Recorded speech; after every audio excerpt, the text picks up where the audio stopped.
eligible for Medicare without premium. And you don't have to really worry about getting that because you just get your card in the mail. It will kind of depend. At least the card with Part A. If you receive Social Security benefits before the time you turn 65, then you will get your Medicare card in the mail automatically. If you do not receive your Social Security benefits, then you actually have to enroll in Medicare. So you have an option to take early Social Security benefits at 62. So if you are getting those, or what about if you're on disability or something and do you automatically get it as well? If you are on Social Security disability for 2 years, then you are automatically eligible for Medicare on the 25th month. In other words, after the 2 years have passed, then you don't have to do anything. Your Medicare card will appear automatically. See what I mean? He knows everything. It amazes me. So, so here we are turning 65, and the person was not receiving Social Security. Right. So what do they have to do? They can go online. Medicare.gov is the official governmental website. They can also go to the Social Security Administration office, and they can enroll that way as well if they need to do that in person.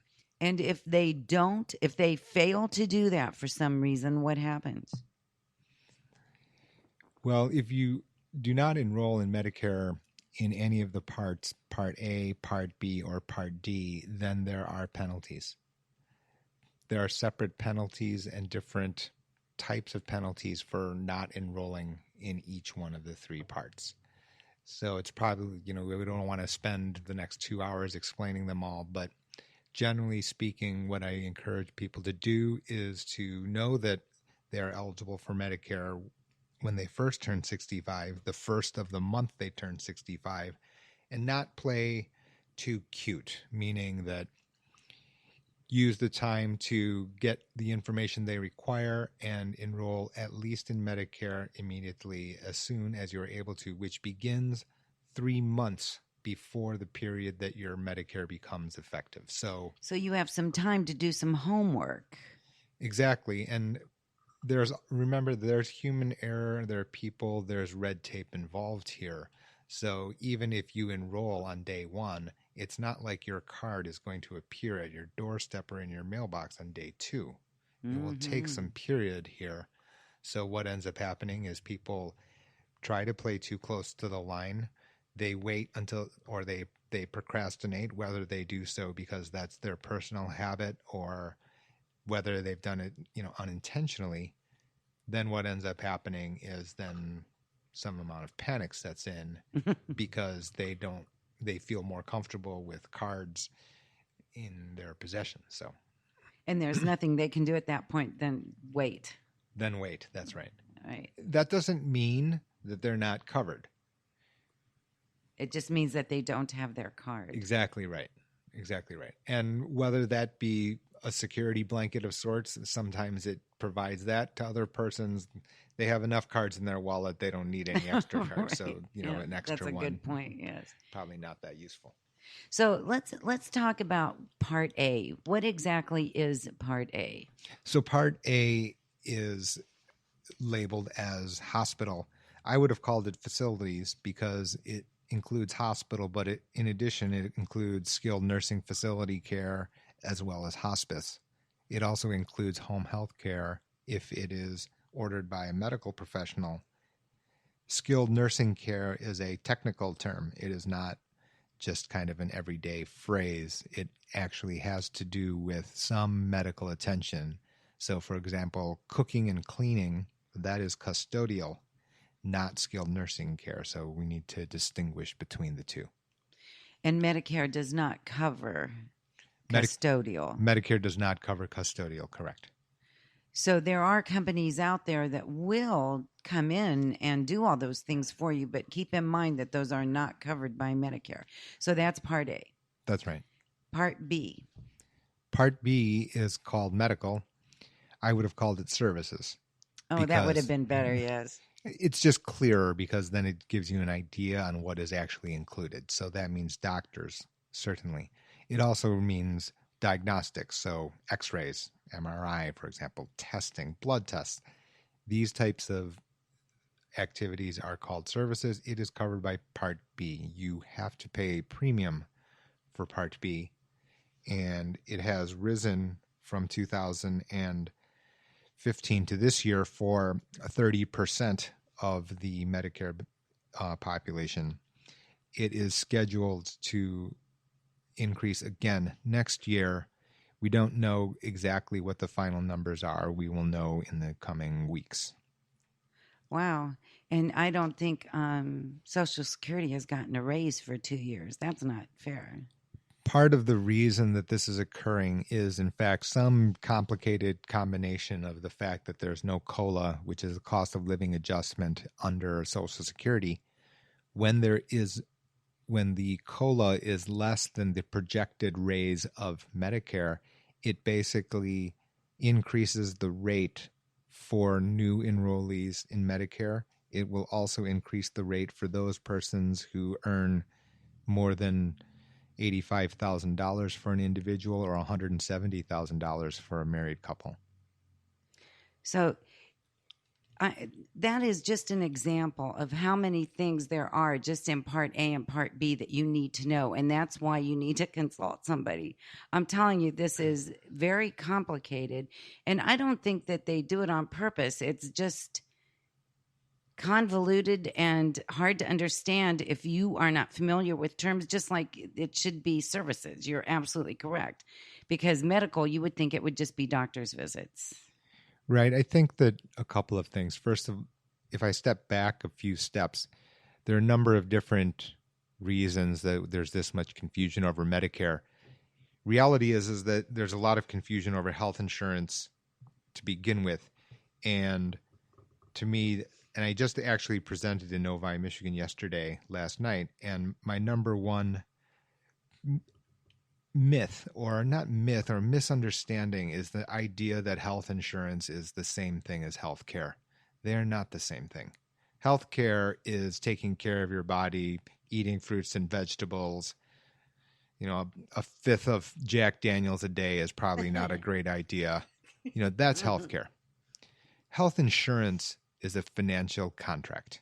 There's a buyer, there's a seller, there are terms and conditions. It is a contract between two parties, which is everything to do with the math of money. And so what ends up happening is people try to confuse health care with health insurance. And from there, you are right off on the wrong track, meaning that it may feel like a good idea to ask your physician, what's the best health insurance? It's kind of like asking a taxi cab driver, what's the best auto stock to buy? Right. They share in common the fact that they're dealing with cars, but that doesn't mean that they know the company's prospects of an equity, of a share of stock. In much the same way, medical doctors are scientists about how to keep your body in the best condition it can be. That does not mean that a doctor is necessarily the person to opine about a financial contract.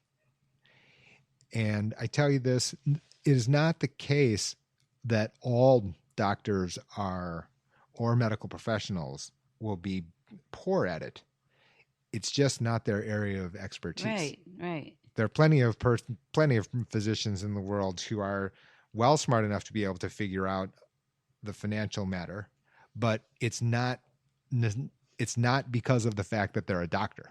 It's because of the fact that they are knowledgeable as a person. Plus, it changes. And it changes, of course.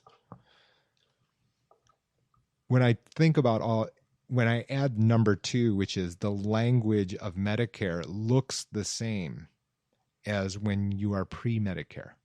So the idea of deductible, the idea of co-payments, the language looks the same. It doesn't work the same.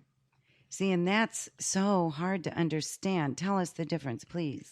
Well, for example, under Part A, The most common misconception is the idea is there for 2016 there's a $1,288 deductible for Part A for inpatient hospital admission. When people see deductible, you think you pay it once a year. Mm-hmm. This is my deductible. Mm-hmm. Under Medicare, under Part A, it is once per benefit period. Well, people then who don't think through what benefit period actually means, they just presume, well, before Medicare, that meant a year. So they just presume it's a year. Mm-hmm. Under Medicare, benefit period should probably best be understood as medical event. Now, all of a sudden, the definition and its meaning changes entirely. In other words, I break my left knee in January, I crack my right elbow in July. Those are two medical events. Those are two benefit periods. There are two deductibles. Yeah. See, and would you have thought that? No. Would you have thought that, Juliana? No. So you can understand what happens is people misunderstand the Medicare card to begin with. Right. So I'm going to the doctor for my elbow, and I'm thinking I already paid my deductible, and then I get smacked with for the another. hospital portion. Right. If you I meant had to hospital. Right. I meant hospital. So what ends up happening is from the starting point, people have the wrong starting point, and then they make future decisions on top of that, faulty information or misinformation, if you will, about the starting point. So then they get blindsided as a result. It's someone's fault. And then it just cascades into a situation, well, someone else is to blame here. That's our favorite national pastime, right? Find someone else to blame. Yes. Right? So in other words, so it's whose fault? It's the hospital. It's the doctor. It's the big pharmaceutical. It's the insurance company. Nobody told It's me. Jay's fault. Right.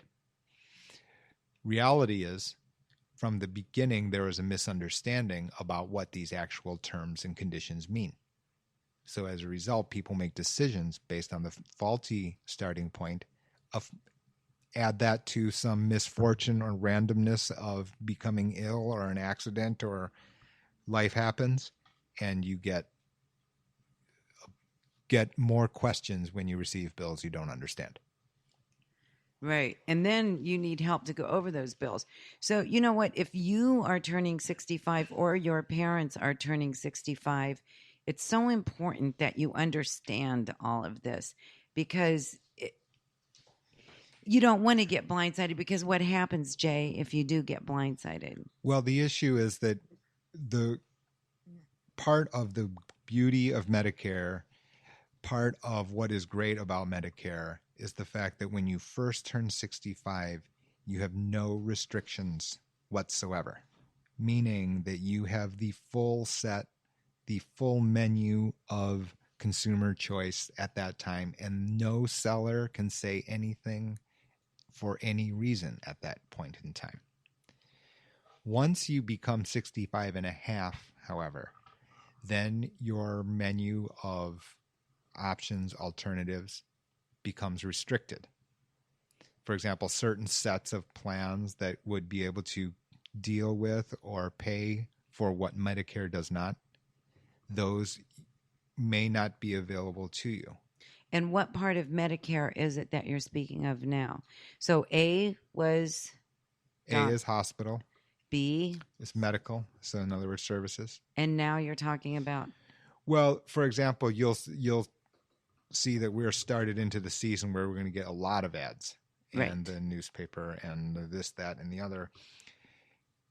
So there are two big groups of plans that cover what Medicare doesn't. The first of those is called Medicare Advantage. Some people know it as Part C. That is an annual contract that changes every year. There are plans that have no additional premium. There are plans, and it depends on your location. But the most important things to remember is that it is an annual contract, meaning that the small print will change every year. So if I get that as I turn 65, can I get the same thing continually without any medical? You can always get a Medicare Advantage plan every annual election period.